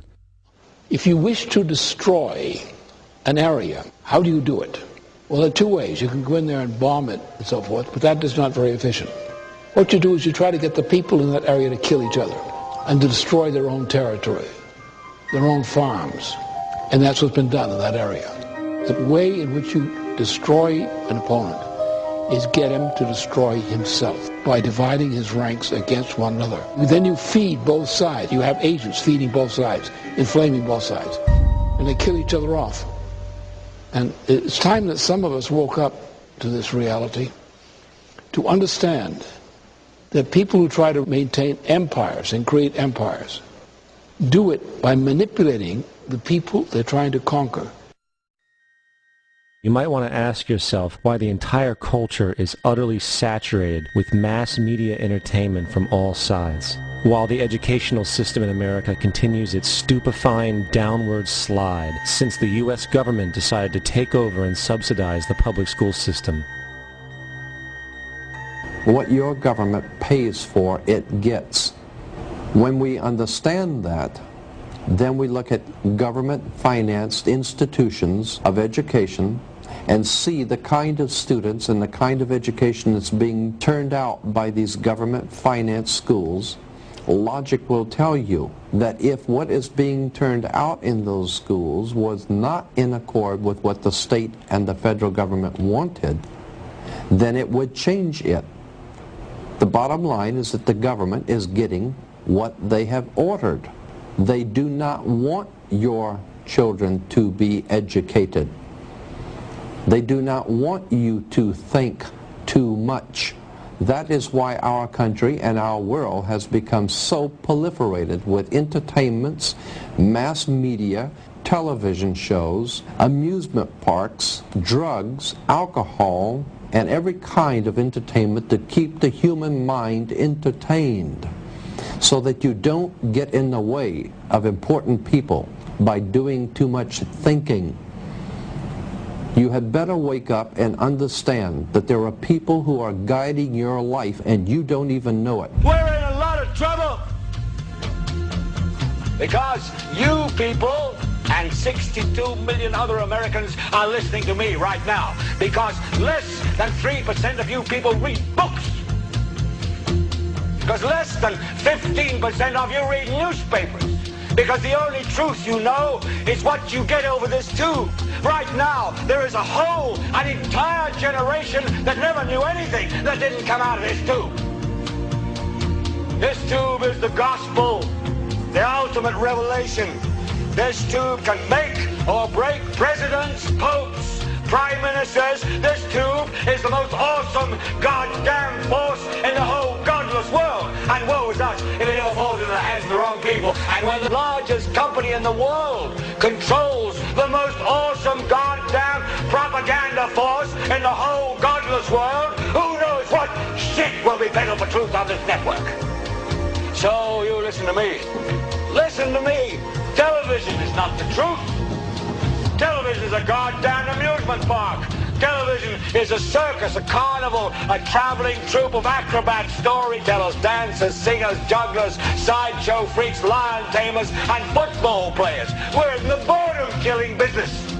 But you people sit there day after day, night after night, all ages, colors, creeds. We're all you know. You're beginning to believe the illusions we're spinning here. You're beginning to think that the tube is reality and that your own lives are unreal. You do whatever the tube tells you. You dress like the tube. You eat like the tube. You raise your children like the tube. You even think like the tube. This is mass madness, you maniacs. In God's name, you people are the real thing. We are the illusion. The last thing the men behind the curtain want is a conscious, informed public capable of critical thinking, which is why a continually fraudulent zeitgeist is output via religion, the mass media, and the educational system. They seek to keep you in a distracted, naive bubble, and they are doing a damn good job of it. In 2005, an arrangement between Canada, Mexico, and the United States was made. This arrangement, unannounced to the public, unregulated by Congress, merges the United States, Mexico, and Canada into one entity, erasing all borders. It's called the North American Union, and you might want to ask yourself why you've never heard of this. In fact, there is only one mainstream reporter who has actually heard of and has had the courage to cover this issue. The Bush administration's open borders policy and its decision to ignore the enforcement of this country's immigration laws is part of a broader agenda. President Bush signed a formal agreement that will end the United States as we know it, and he took the step without approval from either the U.S. Congress or the people of the United States. It's a deal that few have even heard of. It's being done again by very few people at the very top on behalf of the investment class, but the working class of people, political officials across our country from communities, from cities and so forth, they don't know anything about this. This isn't some trade agreement. It is a total removal of sovereignty from these countries, which will also result in a completely new currency called the Amero. Fall. Apart from that, I think one thing people who are dollar-based need to focus on is the Amero. That's the one thing that nobody's talking about, but I think is going to have a big impact on everybody's life in Canada, the U.S., and Mexico. The Amero is the proposed new currency for the North American community, which is being developed right now between Canada, the U.S., and Mexico to make a borderless community, much like the EU, and the dollar, Canadian dollar, U.S. dollar, and the Mexican peso replaced by the Amero. By default of this agreement, the American Constitution will eventually be obsolete. You would think that a situation like this would be on the cover of every major newspaper. That is until you realize that the people who are behind this movement are the same people behind the mainstream media, and you are not told what you're not supposed to know. The North American Union is the same concept as the European Union, the African Union, and the soon-to-be Asian Union, and the same people are behind all of them. And, when the time is right, the North American Union, the European Union, the African Union, and the Asian Union will be merged together, forming the final stages of a plan these men have been working on for over 60 years. A one-world government.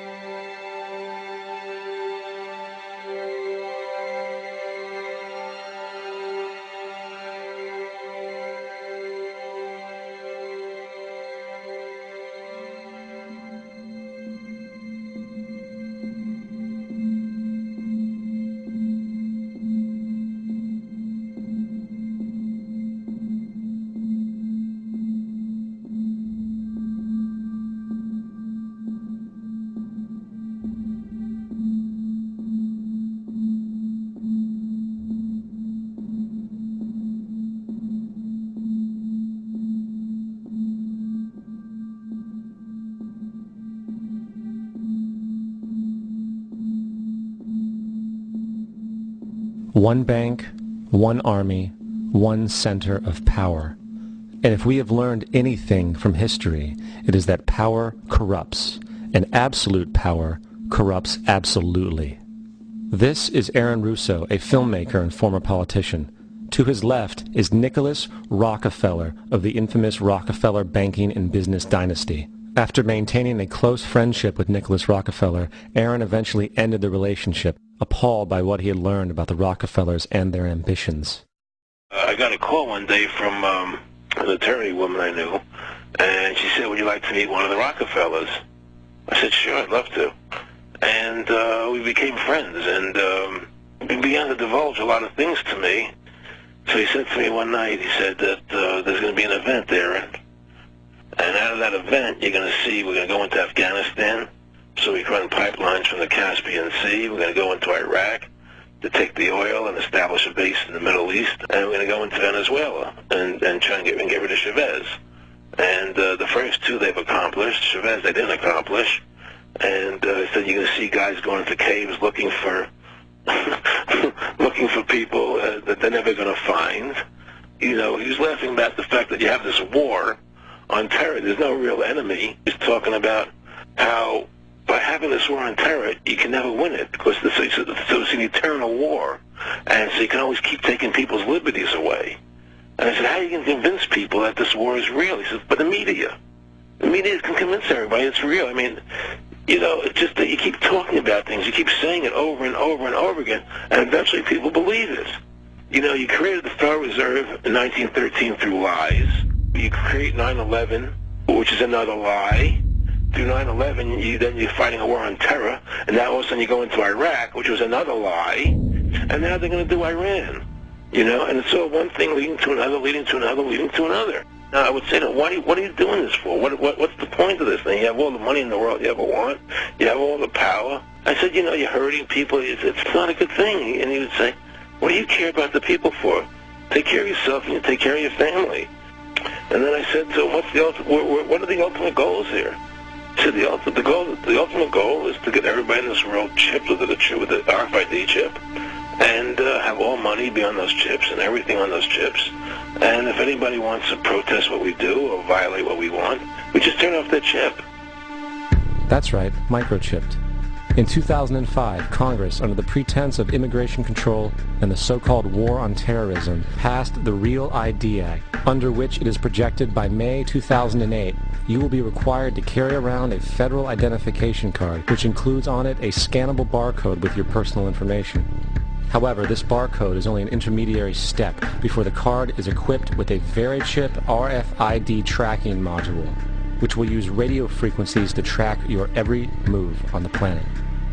If this sounds foreign to you, please note that the RFID tracking chip is already in all new American passports. And the final step is the implanted chip, which many people have already been manipulated into accepting under different pretenses. We have a Florida family who are really pioneers in a brave new world. They have volunteered to be the first ever to have microchip identification devices implanted into their body. After 9/11, I was really concerned with the security of my family. I wouldn't mind having something planted permanently in my arm that would identify me.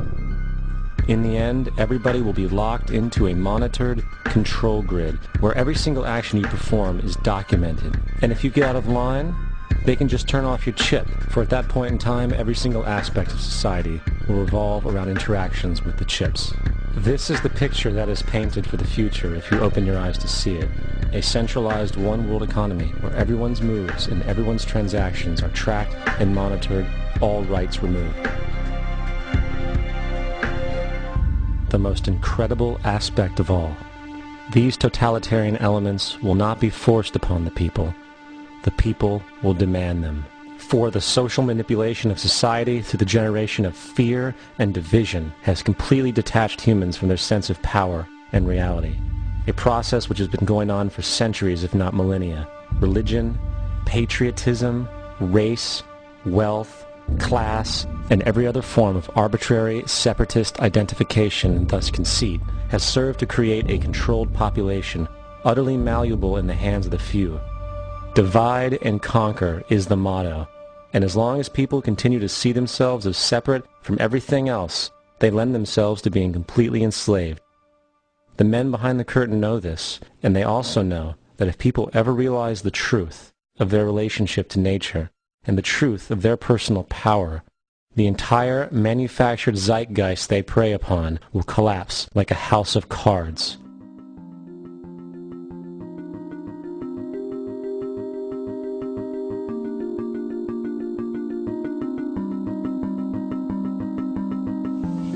The whole system that we live in drills into us that we're powerless, that we're weak, that our society is evil, that it's crime-ridden, etc., and so forth.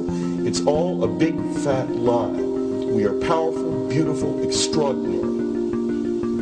There is no reason why we cannot understand who we truly are, where we are going. There is no reason why the average individual cannot be fully empowered. We are incredibly powerful beings. You know, I think I spent 30 years of my life, in the first 30, trying to become something. I wanted to become good at things. I wanted to become good at tennis. I wanted to become good at school and grades and everything I kind of viewed in that perspective. I'm not okay the way I am, but if I got good at things, you realize that I had the game wrong. The game was to find out what I already was. Find out what I already was.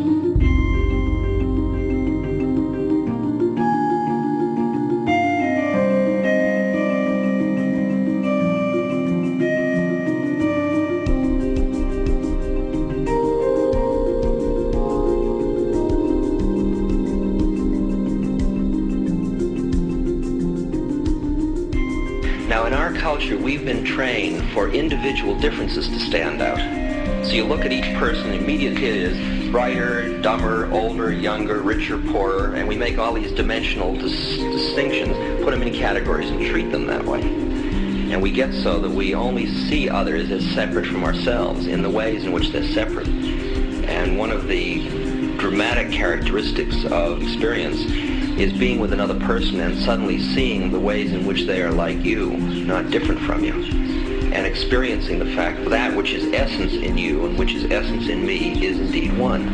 The understanding that there is no other. It is all one. And I wasn't born Richard Albert, I was just born as a human being, and then I learned this whole business of who I am and whether I'm good or bad or achieving or not. All that's learned along the way.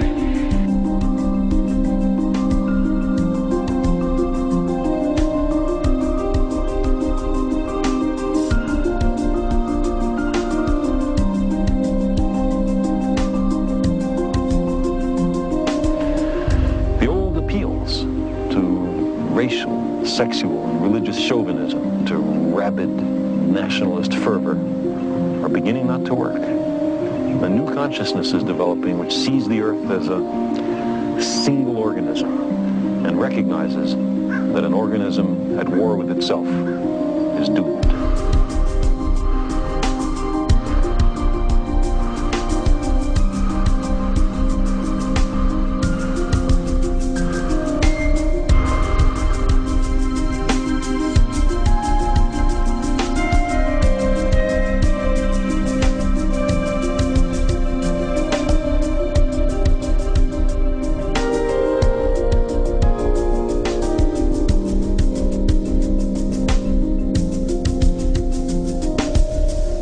Bill Hicks used to finish his shows with this. Life's like a ride in an amusement park. And when you go on it, you think it's real, because that's how powerful our minds are. And the ride goes up and down and round and round. It has thrills and chills, and it's very brightly colored. and it's very loud, and it's fun for a while. Some have been on the ride for a long time, and they begin to question, is this real, or is this just a ride? And other people have remembered, and they come back to us and they say, hey, don't worry. Don't be afraid ever, because this is just a ride. And we kill those people. Shut him up. I've got a lot invested in this ride. Shut him up. Look at my furrows of worry. Look at my big bank account. My family. This has to be real. It's just a ride. But we'll kill those good guys who try and tell us that. You ever notice that? And let the demons run amok? But it doesn't matter, because it's just a ride, and we can change it anytime we want. It's only a choice. No effort, no work, no job, no savings of money. Just a choice right now between fear and love.